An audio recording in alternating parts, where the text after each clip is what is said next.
मैं मसीह में एक शख्स को जानता हूँ। 14 बरस हुए कि वो यकायक तीसरे आसमान तक उठा लिया गया। ना मुझे ये मालूम कि बदन समेत, ना ये मालूम कि बगैर बदन के, ये खुदा को मालूम है।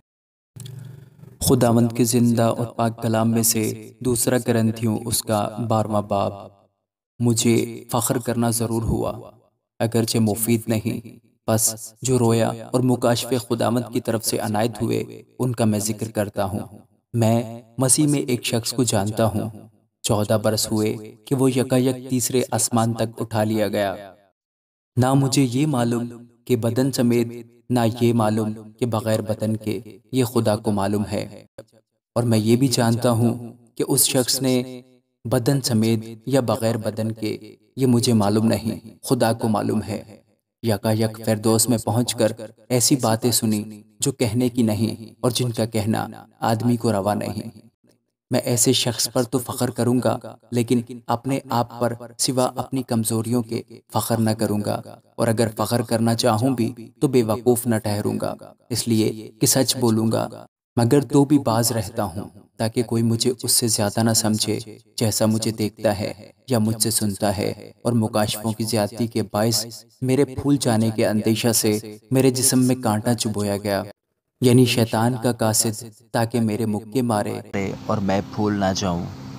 इसके बारे में मैंने 3 बार खुदावंद से इल्तमास किया कि ये मुझसे दूर हो जाए, मगर उसने मुझसे कहा कि मेरा फजल तेरे लिए काफ़ी है, क्योंकि मेरी कुदरत कमज़ोरी में पूरी होती है। बस मैं बड़ी खुशी से अपनी कमज़ोरी पर फख्र करूंगा, ताकि मसीह की कुदरत मुझ पर छाई रहे।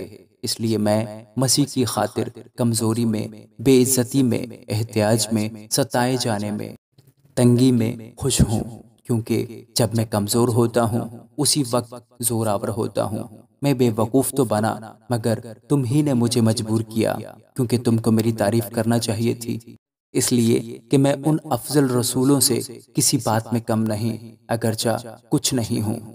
रसूल होने की अलामतें कमाल सब्र के साथ निशानों और अजीब कामों और मोजज़ों के वसीला से तुम्हारे दरमियान जाहिर हुई।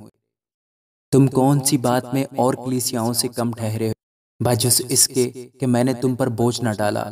मेरी ये बेइंसाफी मुआफ करो। देखो, ये तीसरी बार मैं तुम्हारे पास आने के लिए तैयार हूँ, और तुम पर बोझ न डालूंगा, इसलिए कि मैं तुम्हारे माल का नहीं, बल्कि तुम्हारा ही ख्वाहा हूँ। क्योंकि लड़कों को माँ बाप के लिए जमा करना नहीं चाहिए, बल्कि माँ बाप को लड़कों के लिए। और मैं तुम्हारी रूहों के वास्ते बहुत खुशी से खर्च करूंगा, बल्कि खुद भी खर्च हो जाऊंगा। अगर मैं तुमसे ज्यादा मोहब्बत रखूं तो क्या तुम मुझसे कम मोहब्बत रखोगे?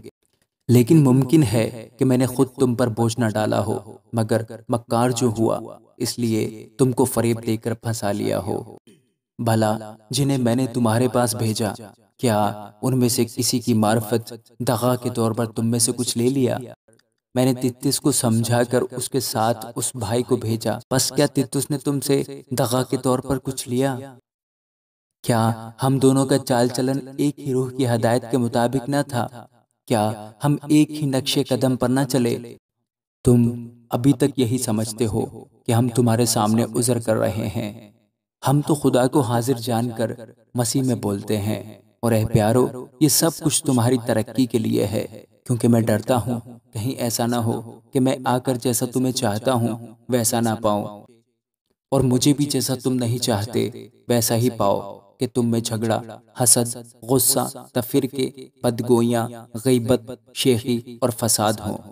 और फिर मैं जब आऊं तो मेरा खुदा मुझे तुम्हारे सामने आजिज करे, और मुझे बहुतों के लिए अफसोस करना पड़े जिन्होंने बेशतर गुनाह किए हैं, और उस नापाकी और हरामकारी और शहवत परस्ती से जो उनसे सरजद हुई तौबा नहीं की। आमीन।